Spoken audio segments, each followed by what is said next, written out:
दोन धुरंधर नेते एकत्र आल्यामुळे सत्ताधारी डगमगल्याची टीका संजय राऊतांनी केलेली आहे। त्यांनी भाजपवर हल्लाबोल केलाय।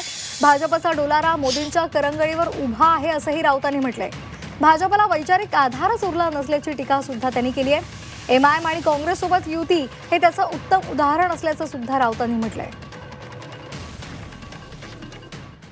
हा जो आहे भारतीय जनता पक्ष सध्याचा, हा मोदींच्या करंगळीवरती उभा असलेला डोलार आहे। स्वतः मोदी डगमगलेले आहेत। आंतरराष्ट्रीय राजकारण, स्थानिक राजकारण, स्वतः मोदी डगमगले आहेत, मोदी डचमळत आहेत।